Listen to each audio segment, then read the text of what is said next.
I think so. It may not be very widespread, but I believe it's there. Why do you think NASA is being shut down the way it is? I mean, this must, hit you where you live even more so than a lot of people who have an arm's length relationship with their love of space exploration and the need for it. But this is really close to your heart. What do you make of their real, instead of evolution, really the endings of the NASA program? Well, I can take a positive view and say, look, remember when we invented airplanes at the beginning of the 20th century.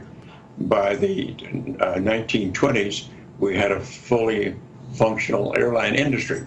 Well, that seems to be what is happening here. President Obama is turning to private industry to develop the equipment, spacecraft, et cetera, to go forward. Now, we'll see in the long run whether that's really what we need to do or whether there has to be more government involvement. But right now, we've got a economic system around the world that's tottering on its legs, on the verge of collapse. And so getting the economic system back moving again and people employed and working together and making a living has to be number one at this moment. We've still got space out there. We'll go into space. We'll keep going in due course. But right now, let's get people back to work and get our economy works kind of stable. Are you optimistic about our future, about our fate? I want to be, yes, we can be. I'm optimistic that we can do it. I'm not so optimistic that we are going to put ourselves to the task and do it, but I would like to think so. Well, it's been like I said, it's been an absolute privilege to have you on the show today, and the One Network audience gets to share in that privilege. And I'll say this before we let you go. It would be very difficult, I would imagine, for anybody to top going to the moon with their life legacy. Like, I mean, it's almost comical to imagine the possibility of being able to do better than having gone to the moon and come back safely.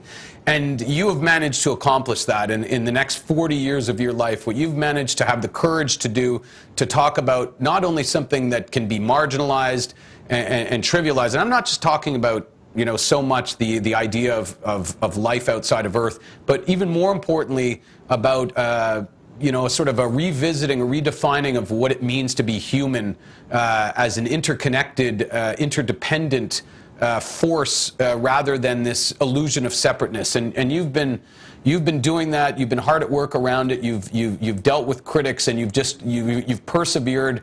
And I would just like to say, from all of us here, we're incredibly grateful for the work that you have done and that you continue to do. Thank you very much. Appreciate it. Thank you, Doc. Sorry, go ahead.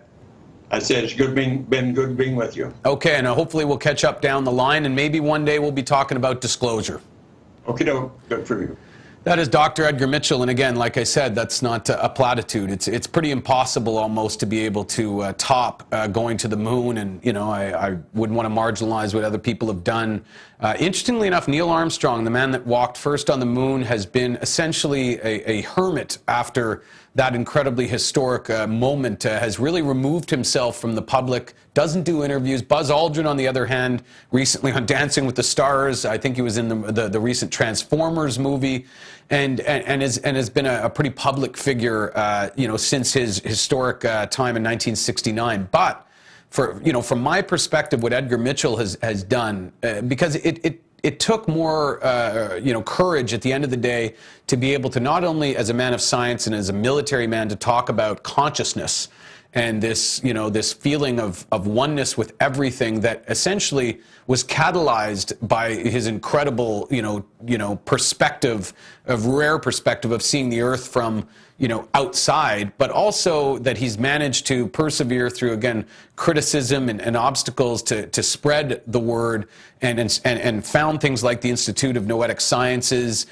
He's also he's on the board of the Institute for Cooperation in Space. And he's also one of the initial supporters of the campaign for the establishment of a United Nations Parliamentary Assembly, which would essentially be the first steps towards a world parliament. Now, I know that there's certain people, myself included, that are very wary of the idea of the one world government, but that isn't something that I don't think we will evolve to. What I would agree with is that the people currently trying to do that are doing it for more nefarious, diabolical purposes of consolidation of power, not something that is more, closer along the lines of, Star Trek Galactic Federation type stuff, because there will be a day, just like there was a time where state versus state, and South versus North and everything in between saw each other as the other and then came together as United States, let's say. There will be a time where, and there'll have to be a time, it seems, where we will see ourselves first as human beings, and then our diversity and individualism, not as something that takes second place to that, but is definitely secondary to that. And it's guys like Dr. Edgar Mitchell that are out there doing the hard work to get us there. We're going to talk a little bit after the break. Thanks for joining us for that interview, and we'll see you on the other side. And the addition of dismissal, disinformation, misinformation to cloak and to discourage investigation, to misinform. It's just been continuous for many, many years now. Eventually it came away from the fear, I believe, of not being able to protect and do their duty to the notion of power and control, controlling the knowledge and the technology. And the group involved with that is still doing it.